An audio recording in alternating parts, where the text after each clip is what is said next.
Imagine waking up every day knowing you are literally death. Not metaphorically, not spiritually, not in that poetic, we all carry the shadow of mortality way. No, you are the actual, physical, scythe-wielding, soul-collecting, dimension-traveling Grim Reaper, the walking inevitability of all life in the universe. Sounds powerful, right? Sounds dignified, majestic, eternal. Now imagine losing a limbo contest to a 10-year-old girl with the emotional range of a brick and the moral compass of a Bond villain. And that's just a Tuesday for Grim. From the outside, Grim looks like an unstoppable cosmic entity, a skeletal deity forged from ancient darkness, built to glide between realms, guiding the dead to their final fate. But on the inside, he is a man, well, a skeleton, suffering a level of emotional exhaustion that should count as a war crime. Grim isn't just tired, he isn't just overworked. He's not at cartoon stress level, where you scream once and everything resets. No, Grim is at that rare stage of psychological collapse where if he actually had a soul, it would try to file for legal emancipation from his bones. He is burned out on a cosmic scale, existentially fatigued, emotionally vaporized. He's that employee whose performance review would just say, "We don't know how he's still functioning," or whatever he is. And the worst part? His life didn't fall apart because of gods, demons, or cosmic wars. It didn't crumble under the weight of eternity or some tragic ancient prophecy. No, his entire existence was destroyed by children. Grim, the ancient fear of all mortals, is now the emotionally battered nanny of two unhinged humans, Billy, a walking chaotic accident, and Mandy, the human embodiment of a tax audit. Before the limbo contest that ruined his eternity, Grim actually had what he would call a healthy work-life balance. He reaped souls. He traveled through dimensions. He terrified mortals and immortals alike. He clocked out at 5. He enjoyed quiet evenings in the underworld. He maintained professional levels of dread and intimidation. Then those two showed up. Now, he wakes up every morning with the same thought. Please let this be the day I finally crumble into dust. His scythe, once a symbol of unstoppable power, is now a glorified household tool used to slice sandwiches, trim hedges, and occasionally fend off whatever abomination Billy unleashed before breakfast. Even his iconic hood has lost all mystique. Once, it struck terror into the hearts of kings. Now it's covered in peanut butter, grass stains, and whatever mysterious slime follows Billy around like a curse. Grim's life used to be structured, orderly, and full of purpose. Now it feels like a fever dream someone had after eating expired Halloween candy. And that's the tragedy at the core of Grim's existence. He wasn't defeated by a god. He wasn't defeated by a titan. He wasn't defeated by time. He was defeated by responsibility, by childcare, by the universe's incredibly dark sense of humor. And here's the real emotional dagger. He didn't just lose his freedom, he lost his identity. He went from eternal legend to cosmic babysitter, from symbol of fear to supernatural errand boy, from deity to doormat. And beneath all the sarcasm, the screaming, and the desperate bargaining with whatever higher power still tolerates him, there's a very real skeleton having a very real breakdown. Because Grim isn't built for this. He was forged in darkness, not PTA meetings. He was designed for reaping, not babysitting. He evolved to guide souls, not tolerate Billy. Every moment of his existence now is proof that the universe is not only cruel, it also has a very specific sense of irony, and Grim is its favorite punchline. So yes, Grim is powerful. Yes, he is eternal. But none of that matters when he has the emotional resilience of a damp paper towel and the daily schedule of an exhausted single parent with zero legal rights. And if the universe seems to enjoy watching him suffer, well, that's nothing compared to how much we enjoy it. Because Grimm's pain is hilarious. It's tragic. It's cosmic. It's so exaggerated that laughing at it feels morally wrong, just not wrong enough to stop. And that's why we're here. Not just to understand Grimm, but to celebrate the pure, unfiltered misery that makes him one of the most emotionally destroyed characters in cartoon history. Before his eternal life spiraled into a downward vortex powered by Billy's stupidity and Mandy's weaponized glare, Grimm was, believe it or not, somebody, a figure of myth, a cosmic constant, a skeletal icon who didn't just command respect, he generated it automatically by existing. He was death, with a capital D, the silent shadow behind every heartbeat, the force kings feared, prophets warned of, and mortals whispered about in candlelight. People didn't question Grimm. They didn't negotiate with him. They definitely didn't tell him to go wash the dishes or else.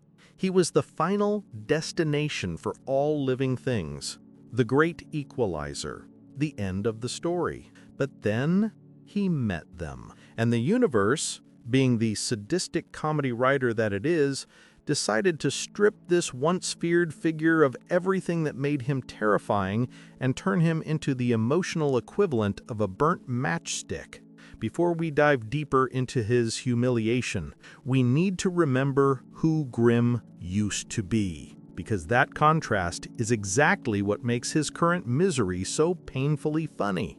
Grimm wasn't just powerful. He was ancient. His bones have seen civilizations rise and fall. He has reaped pharaohs, emperors, tyrants, heroes, villains, and that one guy who tried to eat 200 hot dogs in 10 minutes because the angels were cheering him on. Grimm has watched everything, experienced everything, survived everything. He is older than time, possibly older than the universe itself. Even time respected him, because unlike Mandy, time never forced him to pick up socks from the floor. He roamed dimensions effortlessly, a traveler of cosmic highways, a diplomat of the underworld, negotiating with entities so powerful that just saying their real name could turn your brain into microwaved oatmeal. He was good at his job, efficient, focused, professional. Sure, he complained. Who doesn't? But deep down, Grimm liked being death. It gave him structure, purpose, a clear identity. He wasn't built for chaos. He wasn't built for unpredictability. He definitely wasn't built for Billy. Grimm was meant to be an apex figure, calm, imposing, feared. Now he's an emotionally compromised, sleep-deprived wreck who's seen more nonsense in 5 minutes with those kids than in 5,000 years of reaping. And it all went downhill because of one tiny, catastrophic decision. He underestimated Mandy. Everyone underestimates Mandy. That's the tragedy. He looked at her, this little girl, this tiny human with a face carved out of pure resentment, and thought, how dangerous could she be?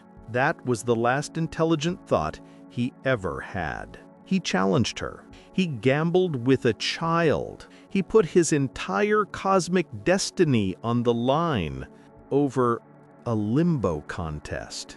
A limbo contest. Before that moment, Grimm had faced demons made of pure chaos, tyrants with undead armies, creatures that broke the laws of physics just by existing, beings who could wipe out solar systems with a sigh. He handled all of them, but one little girl, with the emotional coldness of a malfunctioning Terminator, that was the end. That was the downfall. That was the moment the great Grim Reaper fell from his throne and landed face first in a pit of suburban despair. And the universe, it laughed. Not loudly, not cruelly, just with that quiet, smug energy that says, "You did this to yourself." Because the truth is, Grim didn't deserve this fate. He didn't deserve to be enslaved by 2 children who treat him like a supernatural Roomba. He didn't deserve to spend eternity babysitting, cleaning, explaining basic reality to Billy, and dodging whatever psychological warfare Mandy is planning before breakfast. He deserved reverence. He deserved status. He deserved dignity. Instead, he got a basement bedroom and chronic stress.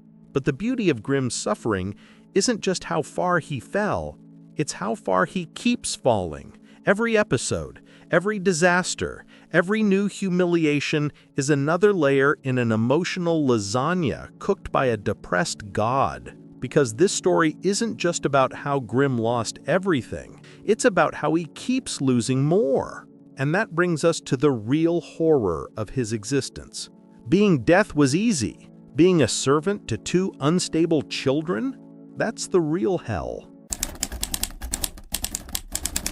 Being death is supposed to be simple. Not pleasant, but simple. You show up, you swing the scythe, you collect the soul, you go home. No paperwork. No school drop-offs. No, Grim, can you make me a sandwich? Grim had a job built on clean cosmic clarity. You don't negotiate with death. You don't argue with death. You definitely don't tell death to help you with your math homework.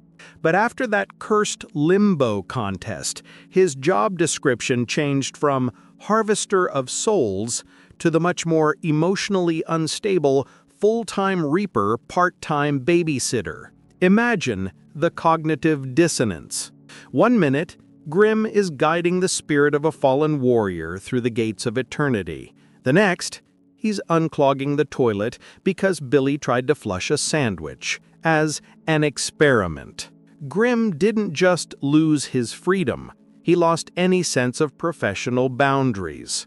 His responsibilities now include making sure Billy doesn't accidentally summon a demon while brushing his teeth, stopping Mandy from conquering a small country before lunch, providing transportation, first aid, and unwanted emotional support, preventing mass extinction events triggered by basic household mistakes, and yes, occasionally helping with homework. Death, the end of all things, now checks spelling worksheets. If there's a lower point for a cosmic entity, we haven't found it. The emotional contradiction of Grim's life is almost poetic. He is ancient. He is powerful. He is feared across dimensions. And yet, he has zero authority in his own living room. Billy orders him around like he's a talking toy. Mandy controls him with one eyebrow. And Grim? Grim just accepts it. Because what can he do? The contract is binding. He can't quit. He can't leave. He can't even say no without Mandy looking at him in a way that makes his bones rattle. Grim is the only babysitter in history who is more afraid of the kids than they are of him. But his suffering goes deeper than humiliation. Grim is forced to live in 2 roles that cannot coexist. His cosmic instincts say, instill fear, maintain order, enforce fate. His contract says, drive the kids to school and don't forget their lunches. That kind of inner conflict breaks something inside you. He can't be death because the kids won't let him. He can't be a normal caretaker because that's not what he is. So he exists in emotional purgatory, too powerful to fit in, too powerless to leave. It's like asking a dragon to run a daycare, or forcing a war god to stop kids from drawing on the walls with crayons. And because this paradox never ends, Grim is stuck in a permanent state of psychological whiplash. One moment, he's fighting a three-headed beast in a flaming cavern. The next, he's standing in the kitchen, exhausted, watching Billy try to microwave a fork. This isn't just stress, it's trauma. Grimm's life has become a series of tiny emotional deaths, each one chipping away at whatever dignity he has left. He wasn't built for caretaking. He wasn't built for nurturing. He definitely wasn't built to explain why you shouldn't drink random glowing liquids you find in the yard. But the cruel truth? He has no choice. The universe doesn't care that he was once a cosmic legend. It cares about the fine print on a contract he signed out of pride. And while Grimm is trapped between these two impossible roles, the real source of his torment is sitting right in front of him. Billy and Mandy.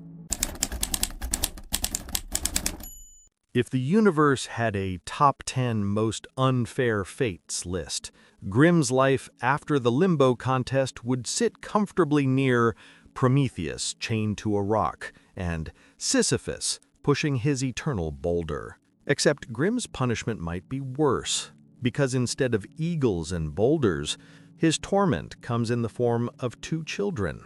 And as we all know, children are already terrifying. Children with power over death? That's just unethical. Billy and Mandy aren't just kids. They're two opposite forces of torment, working together like a perfectly balanced psychological torture machine. Let's start with Billy. Billy is not just stupid. He has transcended stupidity. He lives on a higher plane where thought no longer exists, logic is a myth, and every decision feels like a dare to the universe. Billy doesn't make mistakes. Billy is the mistake. He's a walking hazard sign, a natural disaster in sneakers, a human black hole where common sense goes to die. To Grimm, Billy is a nonstop emotional assault. Billy wakes up and accidentally summons an eldritch horror while brushing his teeth. In the afternoon, he uses Grimm's scythe as a stick to poke something clearly cursed. By evening, he's on the roof trying to fly because he saw a bird and thought, yeah, I can do that. He is the living embodiment of, hey Grimm, I know you said not to touch this glowing artifact from another dimension, but... And that but is behind 90% of Grimm's nervous breakdowns. Billy ruins Grimm emotionally, not because he wants to, he's too stupid to be malicious, but because he constantly creates situations that force Grimm to fix catastrophic problems, clean up magical disasters, save the world before dinner, and somehow resist the urge to permanently smite him. Billy's chaos wears Grimm down like sandpaper on old wood. Slow, relentless, unstoppable. But then there's Mandy. If Billy is chaos, Mandy is control. Cold, surgical, terrifying control. She's the only living creature who can stare into Grimm's empty eye sockets and make him feel real fear. Mandy doesn't scream. She doesn't panic. She doesn't lose control. She simply exists. And that's enough to unsettle the Grim Reaper. Mandy is the human embodiment of, I don't need to raise my voice. You already know what I can do. Her power doesn't come from magic or strength. It comes from pure, weaponized willpower. She bends Grimm to her will with one glare, one quiet command, or sometimes just silence. Grimm tries to resist her. He really does. But his survival instincts kick in immediately and whisper, do not test this child. She will ruin you. Mandy doesn't need to yell or threaten. She humiliates Grimm simply by treating him as beneath her. To her, Grimm isn't a legend. He's a tool, a minion, a household appliance with feelings, unfortunately. And Grimm, magically bound to her, has no choice but to accept it. Together, Billy and Mandy form the perfect storm. Billy destroys Grimm's sanity with overwhelming stupidity. Mandy crushes his spirit with ruthless dominance. With Billy, Grimm is overwhelmed. With Mandy, he's overpowered. With both, he's hopeless. They don't even need a plan. Just by existing, they drain Grimm emotionally, spiritually, and probably metaphysically. They are the reason Grimm wakes up tired. They are the reason Grimm goes to bed tired. They are the reason Grimm no longer dreams, just stress hallucinations. And the universe, it watches like a reality show it refuses to cancel. If you thought Grimm's emotions were the only thing suffering, think again. His actual job, the whole reaping souls thing, has turned into a cosmic nightmare. Being death used to be straightforward. You collected souls. You maintained the natural order. You showed up, people screamed internally, and then everything went quiet. Now Grimm's ancient duties are fused with whatever nonsense Billy and Mandy are doing that day. He still has to do his real job, the one he was hired for at the dawn of time, but he now works on two incompatible levels. 1. Celestial order. Grimm must reap souls, maintain timelines, handle interdimensional consequences, and negotiate with cosmic entities who think in galaxies, not hours. One mistake here, and universes collapse. 2. Domestic chaos management. At the exact same time, he must stop Billy from opening portals in the backyard, keep Mandy from weaponizing a hamster, explain to everyone why the sky just turned purple, and make sure no one dies in the process. Ironically, it's the ultimate overtime shift. Imagine working a job that already spans dimensions and then having a child constantly ask, "Grimm, can we do something fun?" Every time Grimm tries to enforce cosmic law, Billy accidentally breaks it. Every time he tries to protect reality, Mandy exploits it. And because his role spans both realms, every failure is amplified. Miss a soul?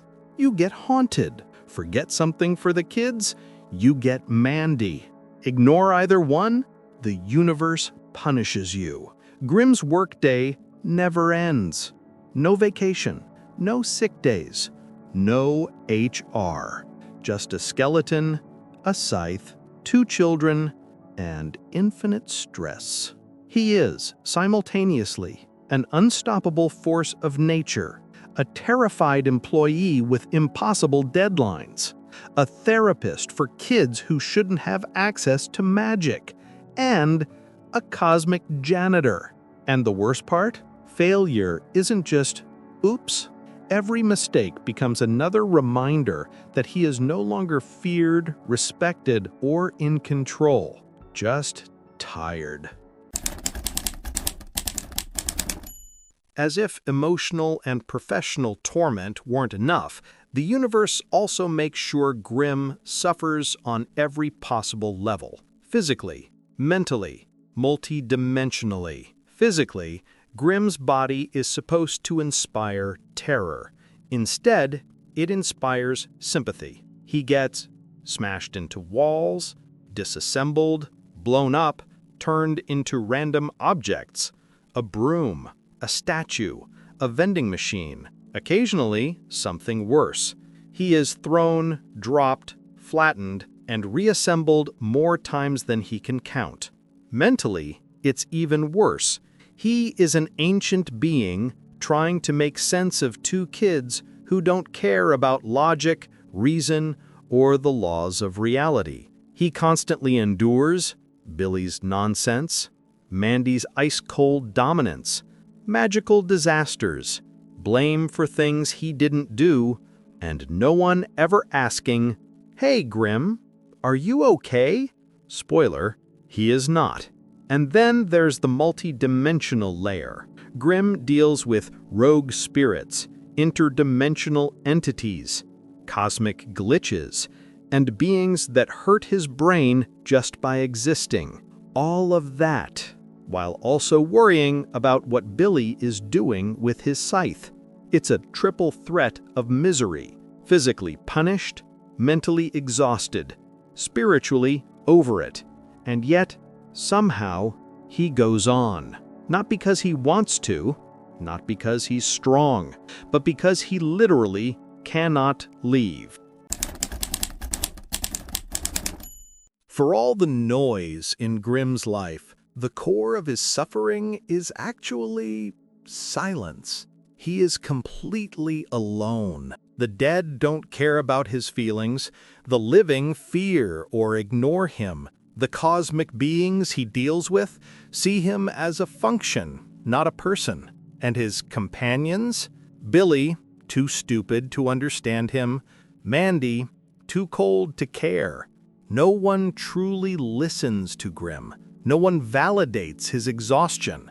No one looks at him and says, "Wow, this guy is not okay." He has no support system, no friends, no one on his side. Just kids who use him, a universe that laughs at him, and a job that never ends.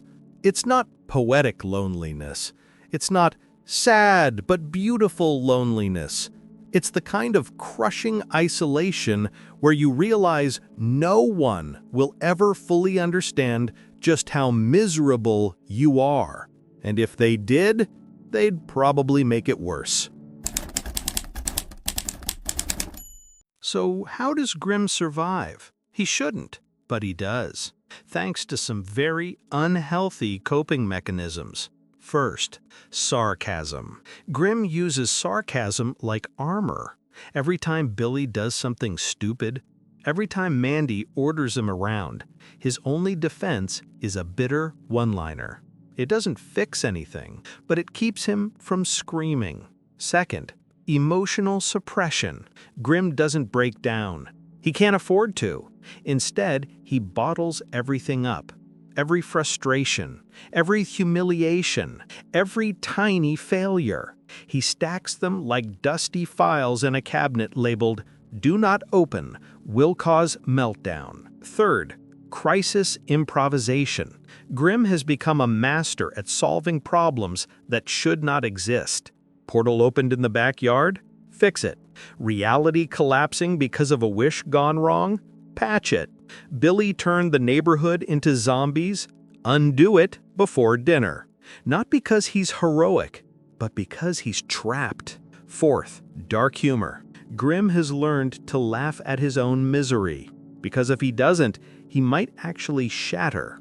His jokes are not just for us, they're for him, a tiny lifeline in a sea of chaos.